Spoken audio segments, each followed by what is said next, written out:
15 ವರ್ಷದ ಬಾಲಕನಿಗೆ bone marrow transplant ನಡೆದಿದೆ. ಅನುವಂಶಿಕ ಅಸ್ವಸ್ಥತೆ ವಿಸ್ಕೋಟ್ ಆಲ್ಚಿಲ್ಡ್ರ್ ಅನ್ನುವಂಥ ಈ ಒಂದು ಸಿಂಡ್ರೋಮ್ ಕಾಯಿಲೆ ಇದು. ಅಂದರೆ ಆಲ್ಡ್ರಿಚ್ ಅನ್ನುವಂಥ ಸಿಂಡ್ರೋಮ್ ಕಾಯಿಲೆ ಇದು. ಕೋಟಿ ಜನರ ಪೈಕಿ ಒಬ್ಬರಲ್ಲಿ ಈ ಅಪರೂಪದ ಕಾಯಿಲೆ ಕಾಣಿಸ್ಕೊಳ್ಳುತ್ತೆ. ಈಗ ಚರಣ್ಗೆ ಕಾಣಿಸ್ಕೊಂಡಿರುವಂಥ ಕಾಯಿಲೆ. ಕೋಲಾರದ ಶ್ರೀನಿವಾಸ ಮೂರ್ತಿ ಪುತ್ರ ಚರಣ್ ಗೌಡಗೆ ಈ ಕಾಯಿಲೆ ಇರೋದು. ಚರಣ್ ಗೌಡ ಚಿಕಿತ್ಸೆಗೆ ಬೇಕಿದೆ 30 ಲಕ್ಷಕ್ಕೂ ಹೆಚ್ಚು ಹಣ. ಐಟಿ ಸಿಟಿ ಮಣಿಪಾಲ್ ಆಸ್ಪತ್ರೆಯಲ್ಲಿ ಜೀವನ್ ಮರಣ ಹೋರಾಟವನ್ನ ನಡೆಸ್ತಾ ಇದ್ದಾರೆ.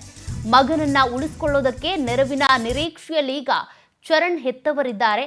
ಆನ್ಲೈನ್ ಪಾವತಿಗೆ ಸಂಪರ್ಕಕ್ಕೆ ಅಂತ ನಂಬರ್ ಕೂಡ ಕೊಟ್ಟಿದ್ದಾರೆ. ನೀವು ಕೂಡ ಅವರಿಗೆ ಸಹಾಯ ಹಸ್ತವನ್ನ ಚಾಚಬಹುದು.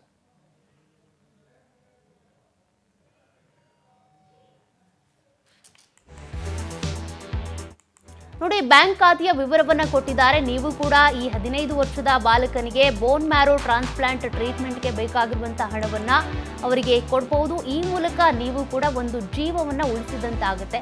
ಹೀಗಾಗಿ ಟ್ರೀಟ್ಮೆಂಟ್ಗೆ ಬೇಕಾಗಿರುವಂಥ 30 ಲಕ್ಷಕ್ಕಾಗಿ ನೆರವು ಬೇಕು ಅಂತ ಕೇಳ್ಕೊಳ್ತಾ ಇದ್ದಾರೆ. ಅದಕ್ಕೆ ಸಂಬಂಧಪಟ್ಟಂತ ಬ್ಯಾಂಕ್ ಖಾತೆಯ ವಿವರವನ್ನ ನೀವು ಗಮನಿಸ್ತಾ ಇದ್ದೀರಿ. ಹೀಗಾಗಿ ನೀವು ಕೂಡ ನಿಮ್ಮ ಕೈಲಾದಷ್ಟು ಹಣವನ್ನ ಕೊಡೋದ್ರ ಮೂಲಕ 15 ವರ್ಷದ ಬಾಲಕನ ಜೀವವನ್ನು ಉಳಿಸಬಹುದು. ಕೋಟಿ ಜನರಲ್ಲಿ ಒಬ್ಬರಿಗೆ ಬರುವಂತ ಅಪರೂಪದ ಕಾಯಿಲೆ ಇದು. ಅನುವಂಶಿಕ ಅಸ್ವಸ್ಥತೆ ವಿಸ್ಕೋಟ್ ಆಲ್ಡ್ರಿಚ್ ಸಿಂಡ್ರೋಮ್ ಅನ್ನುವಂಥ ಕಾಯಿಲೆ. ಇದರಿಂದ ಬಳಲ್ತಾ ಇರುವಂತ ಚರಣ್, ಆತನ ಚಿಕಿತ್ಸೆಗಾಗಿ 30 ಲಕ್ಷ ಬೇಕಿದೆ.